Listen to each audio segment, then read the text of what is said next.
السلام علیکم ورحمۃ اللہ وبرکاتہ۔ الحمد للہ وحدہ والصلاة والسلام علی من لا نبی بعدہ۔ بات چل رہی ہے ان اعمال کے بارے میں جن کو کرنے کی وجہ سے اللہ تبارک و تعالیٰ جنت الفردوس میں جنت میں گھر عطا فرماتے ہیں۔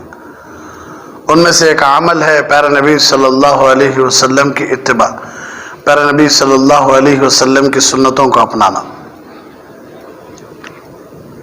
تو بہت تفصیلی بات چلی تھی۔ تو ہمارے اعمال قبول ہونا ہے تو اللہ کے نبی صلی اللہ علیہ وسلم کو اپنا آئیڈیل بنانا، اپنا آئیڈیل ماننا ضروری ہے، تبھی ہمارے اعمال قبول ہو سکتے ہیں۔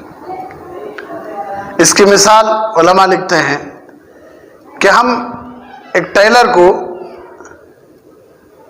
ایک جبہ سلانے کے لیے دیے، ساتھ میں اسی جیسا جبہ دے کر کہنے لگے کہ یہ جیسا جبہ ہے اسی طرح کا جبہ سی کر دینا ہے۔ ایک ماڈل بھی دیا ہمیں، تو ٹیلر صاحب کیا کرے، تھوڑا گنڈیوں میں تھوڑا فرق، یا کالر میں یا آستین میں یا لمبائی میں چوڑائی میں تھوڑا فرق کر ڈالے تو آدمی غصہ ہو جاتا۔ کیوں؟ اس لیے کہ میں تو ایک ماڈل دیا تھا، میں تو ماپ کے کپڑے دیا تھا، پھر بھی تمہیں غلطی کیسا کر دی؟ تمہارے آنکھوں کے سامنے جبہ تھا نا، گنڈیاں کیسا لگانا، کالر کیسا لگانا، آستین کیسے، لمبا چوڑا کتنا، تمہارے سامنے جبہ تھا، نمونہ تھا، پھر بھی تمہیں کہیں کو نہیں سی سکے۔ خالی ایک فرق، تھوڑا جبے کا فرق آ گیا تو یہ حال۔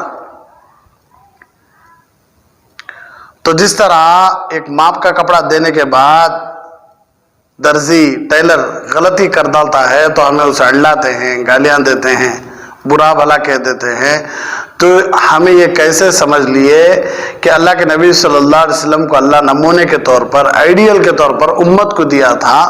اگر امت اللہ کے نبی صلی اللہ علیہ وسلم کے طریقوں کو نہیں اپنائی، اللہ کے نبی صلی اللہ علیہ وسلم کی سنتوں کو چھوڑ کر زندگی گزاری، تو کیا اللہ نہیں پوچھتا کہ میں تم نہ ایک ماپ کا دیا تھا، ایک آئیڈیل دیا تھا، ایک نمونہ دیا تھا، ان کو دیکھ کو کہیں کو نہیں چلے تمہیں؟ اللہ نہیں پوچھتا۔ ہاں، جیسا جھبا تھا ویسا ہی سیدھا لے، تو 50 کی جگہ 100 روپے دے دیتا ہے کہ بڑا شاندار سیے ہی تمہیں، ماشاءاللہ لے رکھ لے ہو، خوش ہو جاتا جان۔ اسی طرح اللہ کے نبی صلی اللہ علیہ وسلم کی سنتیں اگر ہمیں سر کے بالوں سے لے کر پیر کے ناخن تک اپنا لیے تو اللہ بھی خوش ہو کر انشاءاللہ جنت الفردوس میں پیارے حبیب صلی اللہ علیہ وسلم کی معیت بھی دیالتا ہے، انشاءاللہ خوش ہو جاتا اللہ، کہے گا تو میں جو نمونہ دیا تھا، جو آئیڈیل بنایا تھا، تم اسی کے مطابق بن کر زندگی گزار کے آئے ہو، چلو تم بھی کیا کرو، پیارے حبیب صلی اللہ علیہ وسلم کے ساتھ جنت الفردوس میں رہو۔ تو بہت ضروری ہے۔ ہم نے دیکھا ہے کئی مرتبہ کہ کوئی بھی چیز برانڈڈ ہوتی ہے تو آدمی فوراً لے لیتا ہے کہ نہیں؟ سمجھ میں آئی تو تھوڑا گردن تو ہلاؤ، ایکسپریشن ایسے دے رہی ہیں کہ بات سمجھ نہیں آ رہی ہے، تو کیا تو بولتا رہو، ہمیں بیٹھ کو سنتے نہیں، ایسا بھی نہیں، بات اترنا دلوں میں۔ ہاں، تو ہم نے دیکھا ہے بعض لوگ یہ خاص برانڈ کی چیز استعمال کرتے ہیں، جوتے ہوں، کپڑے ہوں یا کوئی اور چیز، اگر اس پر برانڈ کی مہر لگا دیں تو مطمئن ہو جاتے ہیں، سنوانا ہے۔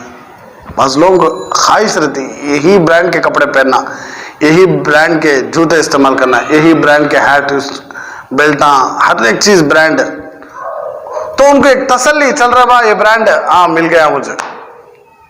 قیامت کے دن بھی یہی ہوگا کہ فرشتے کھڑے ہوں گے، بندوں کے اعمال کو پیش کیا جائے گا، جس سنت پر، جس عمل پر سنت کی مہر ہوگی وہ عمل اللہ کے یہاں مقبول ہوگا، اور جو سنت کے خلاف ہوگا وہ عمل مقبول نہیں۔ جس طرح برانڈ کے کپڑے ملتے سکون مل گیا، اسی طرح عمل کے اوپر عمل سنت کے مطابق ہے تو وہ عمل مقبول ہو جاتا اللہ کے پاس۔